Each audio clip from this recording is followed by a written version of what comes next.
Welcome, and thanks for joining us here today. We're sitting there with our friend Lowell. Sir, how are you today?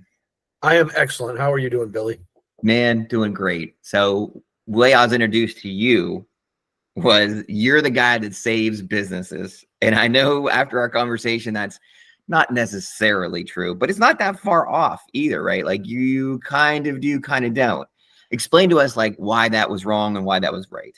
Yeah, I mean, I do a lot of different things, but one of the things I do is help businesses avoid bad or untimely transitions or failures due to the commitments or the reliance on one person. So, I like throwing stats at people. This is one of my favorite stats, if you don't mind me. Yeah, stat it up. Sure. And 47.7% of all family-owned businesses end up going bankrupt after the death of an owner or a founder. Now, that's actually not just from the untimely demise of somebody, even when they know that it's going to happen. So it's roughly 50% of the time when you're going to pass a business on, it goes bankrupt because you're not prepared to transition it to another family member. It's not, there's lots of options. You can transition it to another family member. You can keep ownership and hire somebody to professionally run it for you, or you can be prepared for an exit. So, my favorite thing is when I go in and I meet a business owner and I say, what's your plan? What are you going to do in the future? What's your exit plan, your transition plan? And they look at me and they shrug their shoulders. It's kind of like when my wife asked me if I'm going to mow the lawn, right? It's kind of that look, that deer in the headlights. And, some of it's because so much of a business owner's or founder's identity is tied up in that business. They can't imagine without it. The business without them. So they think, hey, yeah, that's my retirement plan, but they don't understand the impact it's going to have on their family and then all of their employees' families. So getting those conversations and showing some of that what can happen or what the positive can be when you plan to do that. So, again, it's you can't fix everything. The other problem is you can't fix everything in 5 minutes. So a business owner finally decides, he or she says, yeah, I'm 72. I want to sell the business and I think it's worth X. And you go in and you take a look and, well, when you really analyze it, it's not worth much because of X, Y, and Z that you've done over the years. And you may be getting a good income, a good salary, or a good payout. But now when you you don't want to sell it for scrap. So I say, hey, if you have 5, 7, 10 years, let's get a plan in place that I can say, and I'm doing with one now, and I'm probably 30% of the way through where I said, I want to turn this business into, you're doing 12 million in sales. I want us to be at 30 million in 7 years at 30 million and making 5 million in EBITDA. That could equate to roughly 30 million in exit price. And when I got there, we were worth nothing. We're probably about 30% of the way there, but you have to have a plan, and things don't always go smoothly the way you want, right? We just had a little thing called the pandemic, right? Never heard of it. Sent everybody back 2 years, 3 years, some different businesses. And now a lot of businesses are they're struggling or having some challenges because of coming out of the pandemic. A lot of businesses were overstocking inventory because there were all the supply chain and logistics issues and they couldn't get stuff. Now they pull up in late 23 and 24 and said, hey, we have way too much inventory. So suppliers are, providers of material, their business isn't going away. They just don't need that product for a while. So how do you weather that storm? Yeah. And you always want to have a contingency plan. So I'm talking a lot. I apologize, but no, we're good. So I mean, it's about you and it's about the resources you bring. So the examples and things were perfect. So if people haven't by now kind of pieced it all together, you save businesses because you're a fractional CFO, right? So I'm a fractional CFO. I run a practice, Impact CFO. I actually live in Chicago, but I work all over the country. I visit sites all the time. I do things virtually.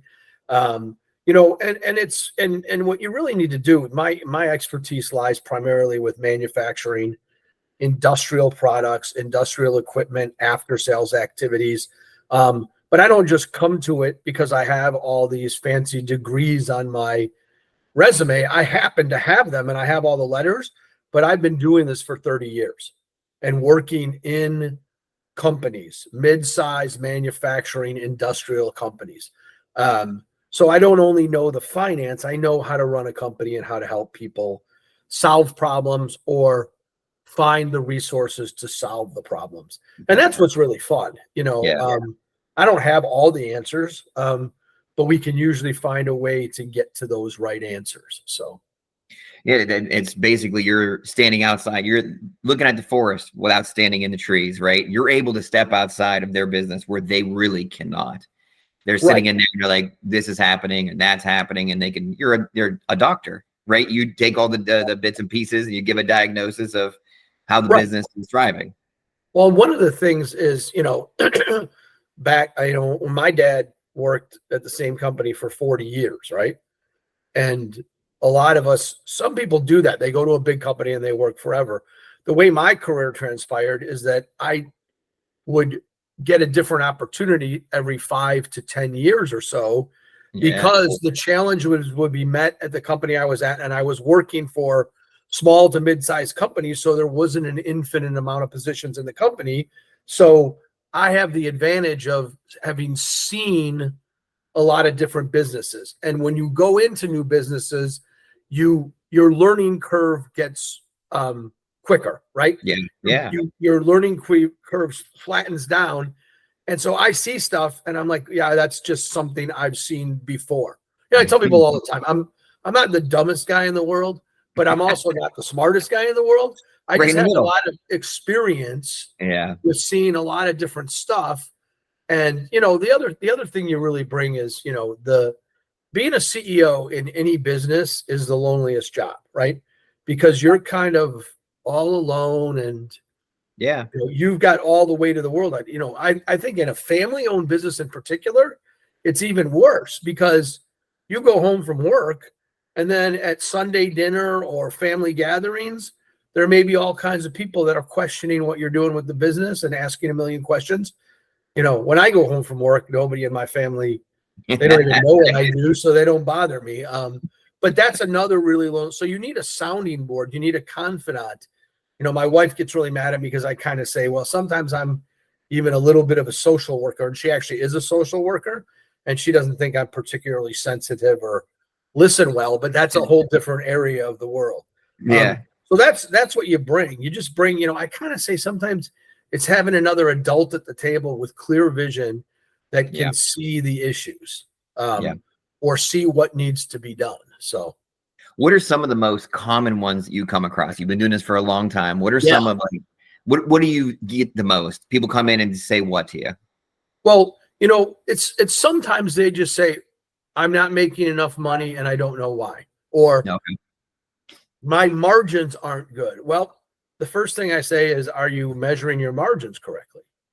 Well, I don't know. Some guy who sits in a corner does it and say, well, when was the last time you analyzed the way you did it? Wow, we haven't looked at that in 15 years or 20 years. Well, so are you getting good information to make good decisions, right? Then it's, you know, one of the biggest things I see in customers, clients, business owners don't want to listen to it. There's a big problem with customer concentration. So what I'm talking about there is that, and I'm dealing with one guy right now who 80% of his business comes through one client, which first of all is very, very dangerous for your business, because if that client has issues, then you have problems. Or when you go, if you want to go for an external valuation or somebody to buy your company, that's a big red flag, and you get they take a discount for that. So So I'll tell you the perfect example is I was working with a client, and this was before the pandemic, and I said, listen, you've got 80% of your customers with 80% of your businesses with one customer. Yeah. Yeah, but I have 6. And this is a smart guy, somebody I've known a long time. Yeah, but we have 7 or 8 different platforms going with them, and they all ebb and flow. And I said, I know, but you need to diversify your customer base. I'm not saying to get rid of those customers, but you need to expand your other customers. You always want to grow. And this is the same story I was telling before. He looked at me and yeah, I know. Yeah. And this is the client that I have that after the pandemic, or in late 23 into early 24, this customer who's been buying all along and still has a lot of orders pending said they saw a little bit of downturn, or their inventory levels were going up significantly. They said, everybody in every division, go look at all your inventory and find out where we want to reduce our inventory levels. And then everybody went and looked and said, yeah, I'm over on all these products because I was afraid of running out. So now his well for 80% of his business has softened significantly. Now it's going to come back. And the good news is we did some other things in the business that we can weather the storm for the 6 months or 9 months, and I'm talking about getting back to maintaining it at a break even when we know that our forecasts are going to be more significant. And it's nothing more, you hate to be, I'm not, it's not an I told you so, but when he walked in the room and he looked at me and he goes, and we were with this team and he said, Lowell told me that 3 years ago, and I didn't really listen to him, but he was right. And it's not about being right. It's about not helping.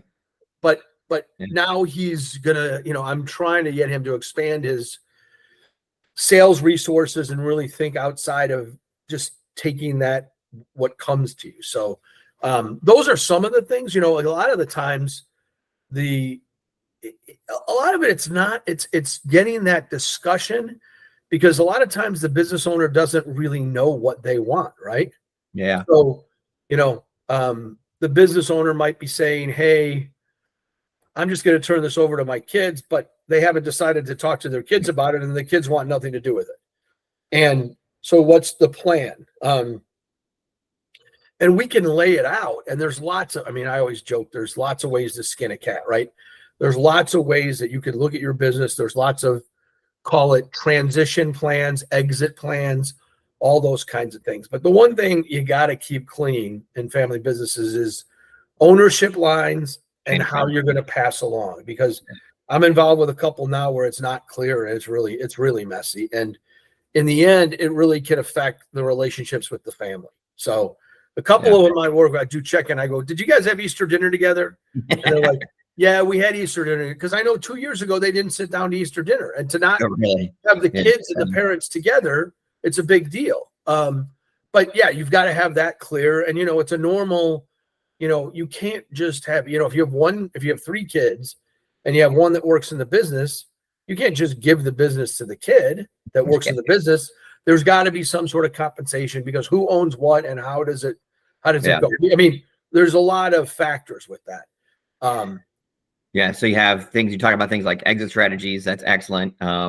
Business analysis, which is also good. And then client acquisition and so forth. I want to step back and talk about that one a little bit more, because we do have lots of local businesses in our database and we're friends with, and we help out. What are some of the strategies that you can use to help them track those types of like products versus clients? Do you just Excel sheet, write them down, or what do you do? How do you know who's going where? It depends what type of a system you're working with, right? Yeah. So some small businesses are on QuickBooks. Some businesses are on something a little more sophisticated. It's very challenging if somebody's using pen and paper, and I usually don't.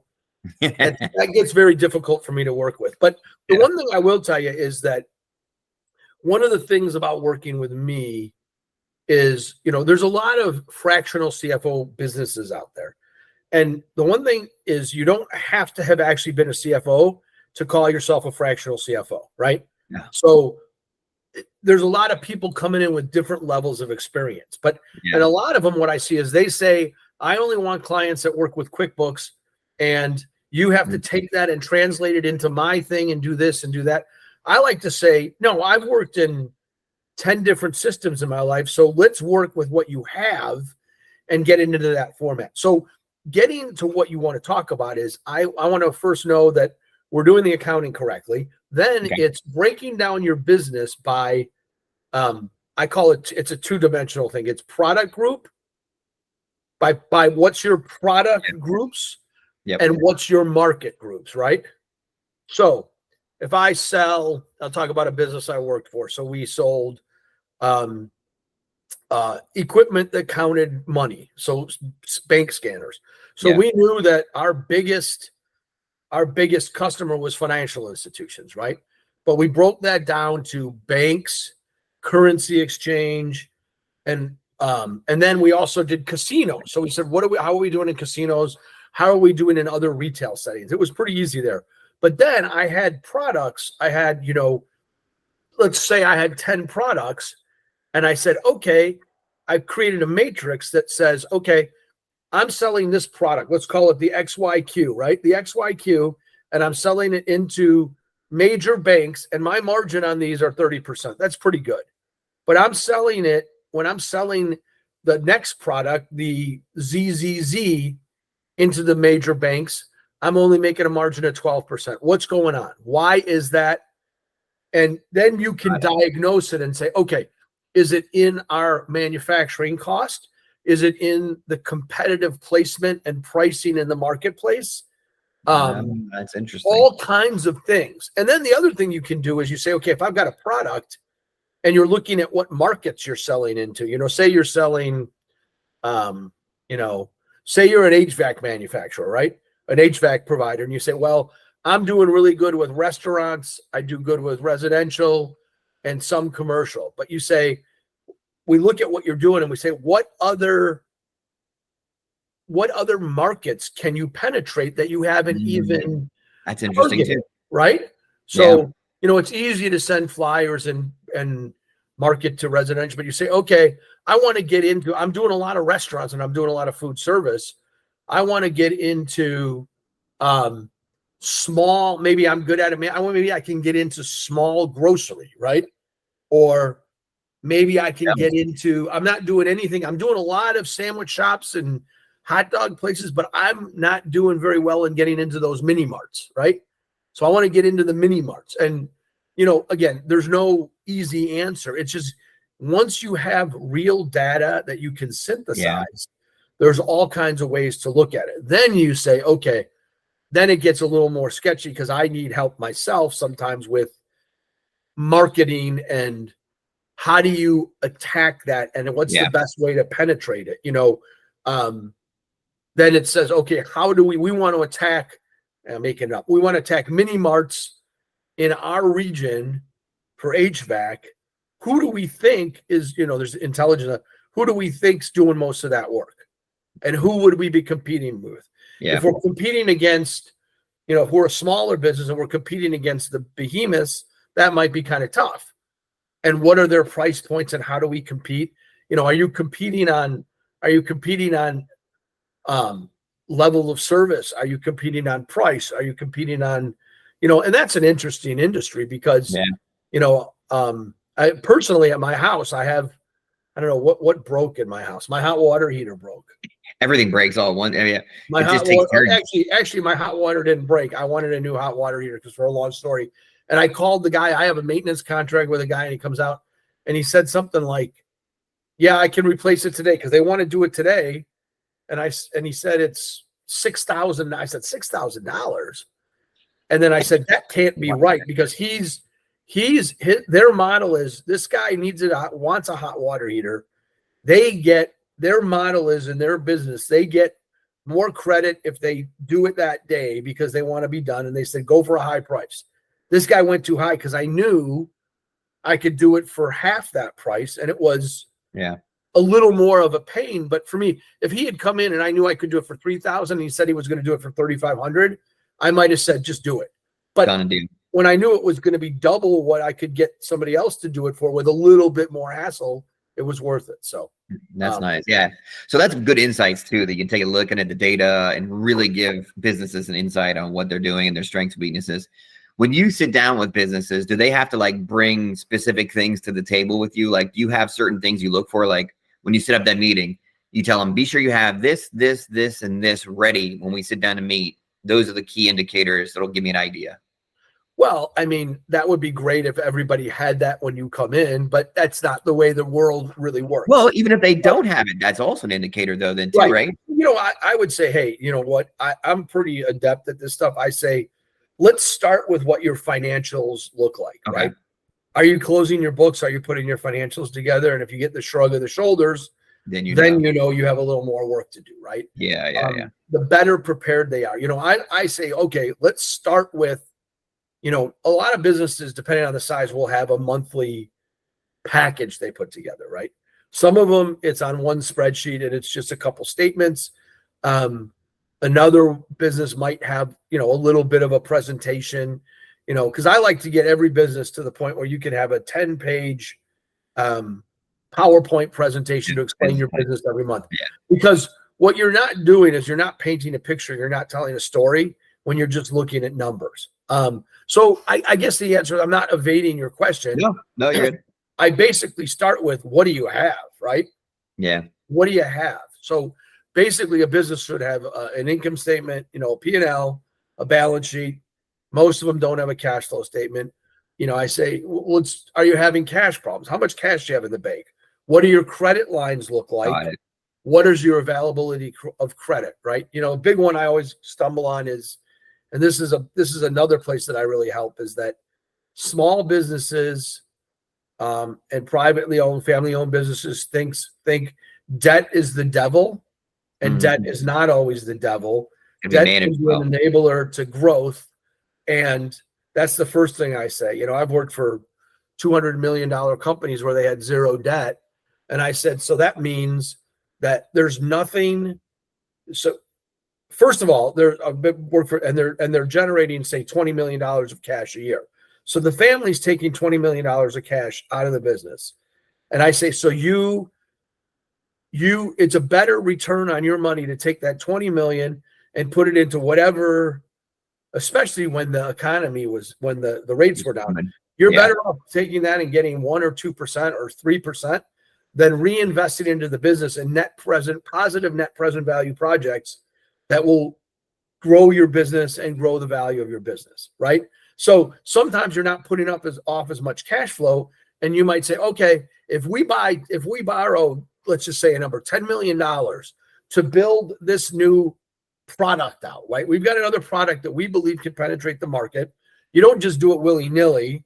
You know, I want to finance this equipment, a few new sales guys, and it's going to cost $10 million. I'm going to borrow $10 million. But over time, you got to do all the calculations.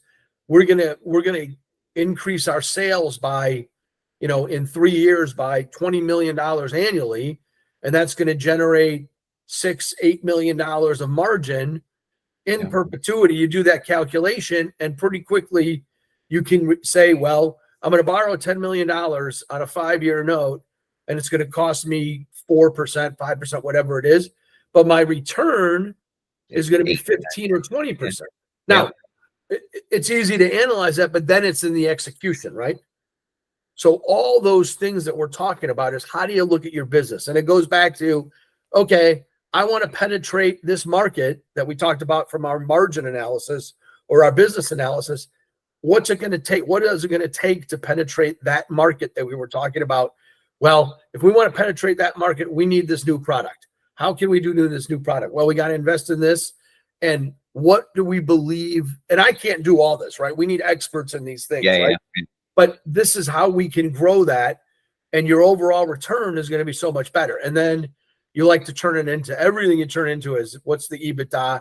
Because the EBITDA in a business, you know what EBITDA is? Earnings before interest, depreciation, amortization, which is the measure that anybody who's valuing a business does. And basically they come in and they say, your EBITDA is $1 million. You can get a multiple off of that. That's the way they value businesses. 6 multiple, that means your business is worth $6 million. Now, if that EBITDA is 10 million and you can get a 6 multiple, and there's multiples are all over the board, depending on economic conditions, type of business, markets, growth. I mean, you can't even talk about the tech stuff because that's a whole nother wacky thing. But you know, if you can get your EBITDA to 10 million and you can get a 6 multiple, that's $60 million if you want to exit. So all of this, I'm going fast and it's easy. No, I'm getting you. It all ties into what you can possibly do with your business. But in the end, all that matters, and this is what I like to ask business owners when I sit down, after I get all that stuff, is what are your personal goals, right? Yeah, I was going to get and to that. What are your business goals, right? Doesn't matter what I think. Doesn't matter that I think you should invest in this because it's going to generate more. You're good. He says, you know what? I really want to work at this desk until I die. Okay. That's your choice. And I don't want to take any risk until I do this. I said, okay, that's fine. It's your business. It's not my business, but what's going to happen that day that you die? Well, I don't know.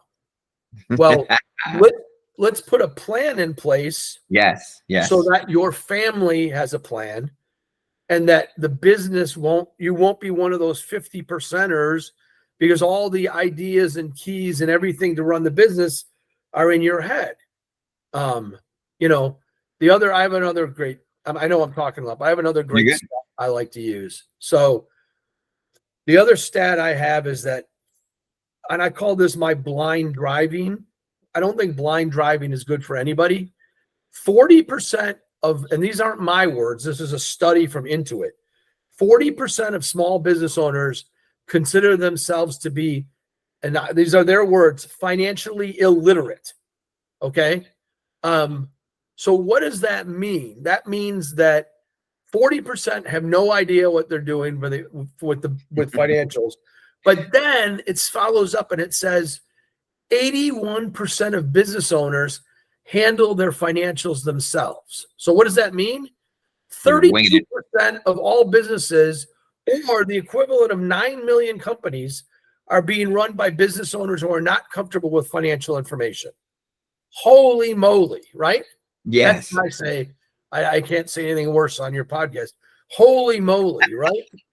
Because there's about 27.9 million small businesses, family-owned businesses out there. So 30% of those are running possibly financially blind. Maybe figuring it out as they go. Yeah. So it's crazy. You know, and again, it's just not wanting to analyze it, not taking the time, not wanting to spend or not knowing. But you know, it's really interesting. So basically, to sum up the CFO position that you do, the best I can is that you take the information from the past to take a look at and improve the present in order to make it a profitable future. Exactly. And that's the key you said. Historical information is dead, right? You got to have the right history. Yeah. But once I get into something and we talk about, okay, well, let's look at where our stuff is.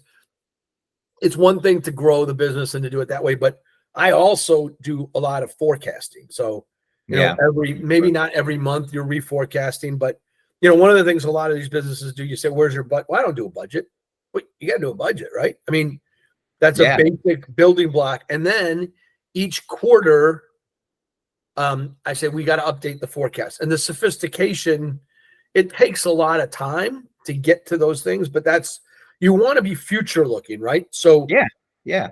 You want to know when I've worked for companies and I've gotten things under control and running, initially, sometimes I spend 50, 60, 70% of my time on the historical numbers. But then when things are humming along and really going, I spend 90% of my time on value added, strategic, analytical things that are either customer analysis, helping build the business, or looking into the future. You know, when you've got a smooth running machine, and you have a good controller or accountant or somebody, they should just give you the numbers, and we should spend 20 minutes talking about the numbers, and then we're moving on to the future. So I mean, that's the whole point of owning a business, right? You want to be sure that you're making money, and then at the end you're taken care of. Like, that is the entire reason people open businesses. I mean, that's all there is to it, really. Right. And And you know what? I get it. people People love their products, right? yes, You know, yes, people love, you know, the funniest one I ever worked for was one time I worked for a conveyor belt manufacturer. nice. Like the rubber. I Yeah, didn't the rubber. like the business. I didn't like the business, right? It's polyurethane, PVC, whatever. Again, I've been in businesses I liked it. To me, it's the business model. But Yeah. guys, like any business you go to, there's guys that they've been doing it for 30 years and they know more about the constitution of this rubber than you would ever know. And I've been to a million different, you know, industry events and things. But this one I went to with the conveyor belt guys, and they're all walking around at this conference, and they know each other, and they've been doing it for 30 years, and they're wearing like sashes, like belts from here to here made out of conveyor belt. And I'm looking at the time I was with my boss, who we were fairly new to the industry. We're like, what kind of a geek, you know, convention are we at, Star Trek or something? Because it was a really weird thing. But to them, conveyor belt was everything to these guys, right? So I get that with you love your product, you love what you do. And to me, it's a product, it's a business model. Let's make it work. Yeah. I mean, you can love it and still make money. And I get excited about certain industries I've been in and stuff, but yeah, you know, so yeah. All right. So as we finish up, because I'm taking a lot of your time. So if somebody were to get a hold of you, what is your contact information? Yeah. So the best way is my email is Lowell, LOWELL at ImpactCFO.net. It's .net. Yep. And my phone number, feel free to call anytime, 847-212-4081. And then also I have a website, and that is ImpactCFO.net. Cool. And if you go to my website, feel free, there's a link to set up an intro meeting up with me. And that's, you know, just all gratis, and, you know, happy to meet with anybody who might know of somebody or have the desire to do that. So, you know, I always ask, I say, if you got all your listeners here, I don't know, you got like 3 million listeners, right? 7 million. If you guys could help me and just think of, if you don't own a family-owned business or don't have the need yourself, do me a favor and think of 2 people or businesses that might benefit from talking to me, and pass my info on or send me that info directly. That would be greatly, greatly appreciated. So yeah, and that's how you and I met. We had like a little quick half-an-hour conversation. Yeah. And although my business didn't necessarily work for what you were doing, I do have all the local businesses that I know could really benefit. So that was the connection you and I made. But yeah, you looking at me like, yeah, I can't CFO. You're just ridiculous. No. But that's the other thing, is that, you know, the one thing in business too is that in my business and anything I have ever done, if I'm not the right guy to help you, or I can't help you because of whatever reason, I'll say, hey, I can't help you, but why don't we talk to this person? Cool. Or that's excellent. Why don't we talk to this? And I just had lunch with a friend of mine down the block, who's doing something. I've known him for 30 years, something similar to me, but a little different. And he said, somebody got in touch with me and asked me to do something that was way over my skis and my knowledge level. And I said, well, I can't do it, but go call Steve. And they're talking about possibly doing that. So yeah, so that's what I do. And, you know, I'm easy to get along with. So there you go. So if you're a local business or know of a local business, just reach out. Like, I know there's a lot of pride sometimes in, you know, reaching out. And you and I had that conversation too. Like sometimes a little bit of pride in, you know, reaching out to somebody and saying, hey, I need some help. But having that third party take a look at your business really can benefit you, and it can really put you in a better position. And that's really what it's all about. Yeah. It's sometimes just, you know, I'm doing the right thing and reaching out to somebody else who's done this before and is just going to have a chat with me to see if it could work out. And if it doesn't, great. But if it does, a helpful relationship, you know? Yeah. And for your audience too, is I know I'm a Chicagoan, but I actually did live in Maryland for about 4 years. So I know the area pretty well. Yeah.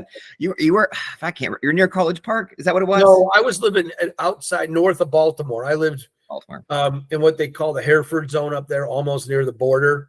Got it. Yeah. Because we wanted to go to certain schools, and I'll tell you, my kids turned into crab cake fanatics when we were out there, because you can't get good crab cakes there. And my daughter's always like, Dad, can we get crab cakes? And I'm like, we can get them, but they're not going to be as good, you know? Yeah.